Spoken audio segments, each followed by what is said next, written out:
Welcome to The Explainer. Grab your UV flashlights and your crime scene tape, everybody, because today I am acting as your lead detective to investigate an absolutely massive heist.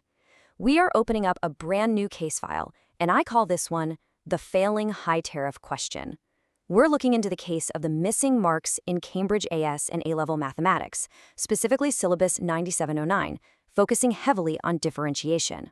We're talking tangents, normals, increasing and decreasing functions, you know the ones.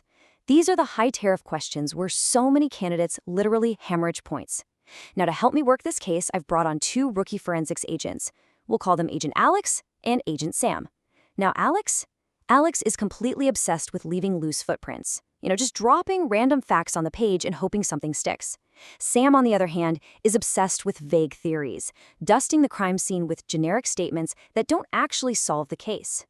But over the course of this explainer, we are going to treat your exam paper exactly like a crime scene. And by the end of this investigation, you're going to know exactly how to protect your grade from both of these rookie mistakes. Look at the quote we've pulled up here. This comes directly from a senior Cambridge examiner, and it is the inciting incident for our entire investigation today. It's a pretty tragic reality, actually. Most students are just throwing away easy marks. It's crazy. They do the really hard math, the heavy lifting, but then they completely fail to secure those final points. Why? Because they don't understand the exact forensic details the examiners are hunting for. I see students misreading command words all the time, causing this fatal structural drop in their answers. We're going to dig deep into exactly what those examiners want to see to secure those precious method marks, ensuring you are never, ever the victim of this kind of grade theft. All right, so here is our investigation blueprint for the day. First, we'll open the case file on core principles. Second, we'll establish our procedural framework. Third, we're diving into the direct examiner warnings. And fourth, we'll wrap up with a final exam autopsy. Let's get to work. Section 1, Case File, Core Principles. Time to set up our theoretical foundations. Okay, let's bring our rookie agents, Alex and Sam, into the interrogation room. When we cross-examine a failed high-tariff question, I constantly see the footprints of their specific mistakes. We throw on the graphic UV highlighter overlay, and what do we see? We see Alex writing down an isolated formula, like y minus y1 equals m times x minus x1, but giving zero context, just a random loose footprint. Then we scan the next paragraph, and there's Sam dropping a totally vague theory about derivatives with no actual connection to the curve in the question. Both of our rookies lack what you're seeing defined right now, analytical depth. The Cambridge assessment framework absolutely penalizes rote memorization. If you just blindly apply a formula without proving you actually know why you're finding the derivative to get the gradient, well, you're leaving fingerprints of superficiality. Under our UV light, we can isolate the exact moment the student misread the command word. Maybe they saw determine, but answered as if it said show that, and boom, fatal structural drop, the marks are gone. Examiners want to see a connected, conceptual understanding that you can transfer to totally unfamiliar contexts. So how do we actually prove that analytical depth to the examiner? We do it through cross-topic connections. This is our essential evidence, pulled straight from the principal examiner reports. They explicitly state that top-tier candidates link concepts together to achieve those significantly higher marks. Let's keep that UV light on the text, line by line. If you're trying to prove a function is increasing, you can't just slap down f prime of x is greater than 0 and call it a day. That's a rookie move. Instead, you connect it.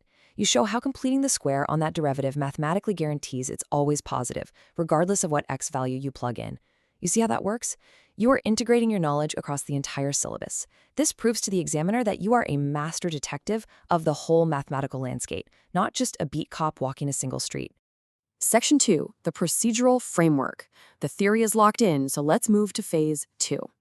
All right, hold on, stop the clock. Before we cross the yellow tape and process the actual physical crime scene, I need to issue a quick mid-investigation briefing.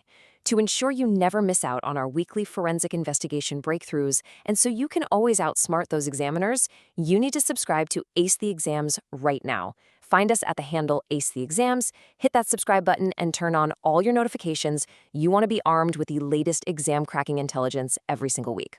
Okay, briefing over, let's get back to the evidence. So, mid-argument, agents Alex and Sam usually hit a massive roadblock right about here. They don't know how to structure their findings. That's when I have to step in and provide a forensic reconstruction of the text using a standardized template. Think of it like the Peel paragraph structure, point, evidence, explanation, link, but specifically engineered for advanced math. If we scan a top-scoring A-level paper, this exact sequence is hidden in the ink. Step 1. Identify key elements. Extract your variables from the prompt. Step 2. Apply relevant principles. State your formulas clearly. Step 3. Execute analysis. Show you're working out. No skip steps. Step 4. Verify your results. Does a negative gradient actually make logical sense for this part of the curve? And finally, Step 5. Present in the appropriate format.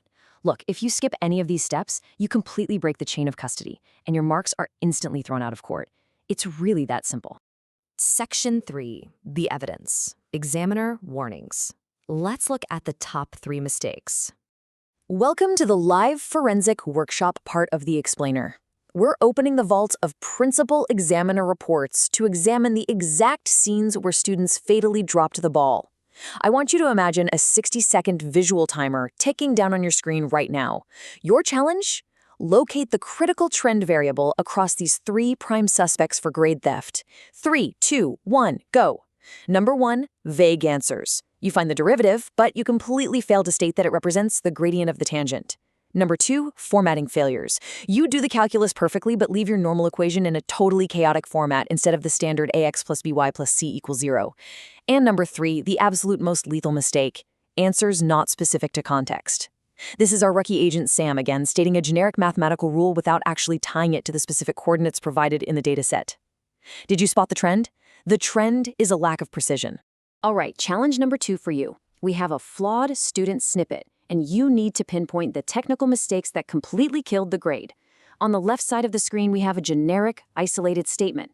The student just wrote m1 times m2 equals -1.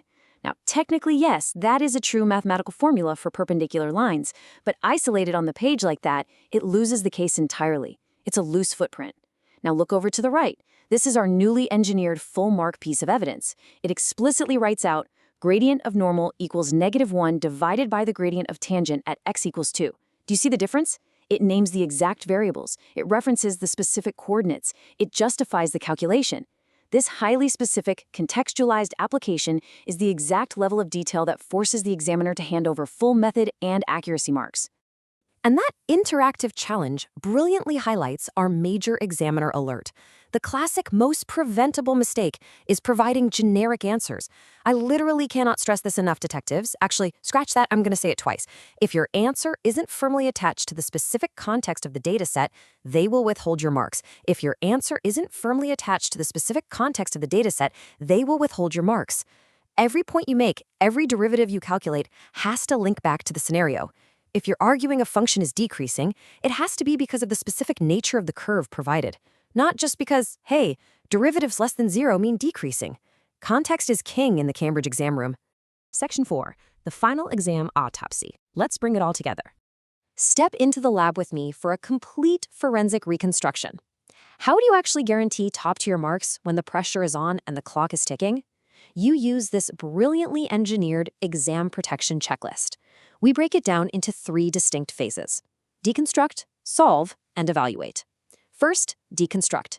You identify the given information, pinpoint those critical command words so you don't misread them, and break the problem into logical steps. Next, solve. Execute systematically. Leave a painfully clear trail of your working out so the examiner can follow your logic without guessing.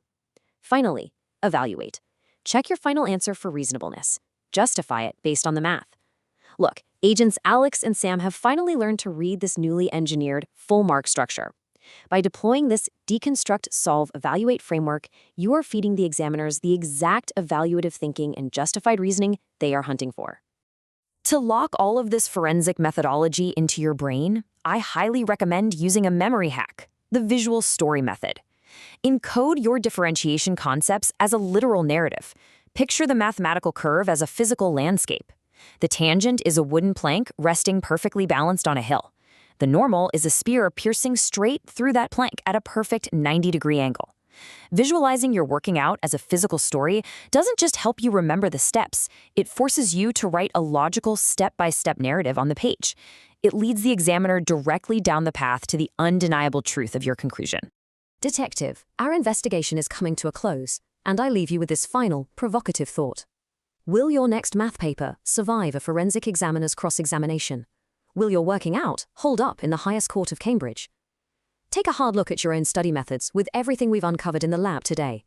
Do not let your hard-earned marks get stolen by silly procedural errors or vague generic answers. Right now, I want you to drop down into the comments and log your current level and your target grade. Let's put it on the record and make it a reality. And of course, before you leave the crime scene, make sure you subscribe to Ace the Exams using the handle on your screen and turn on those notifications for more expert explainers. Class dismissed. Keep your evidence clean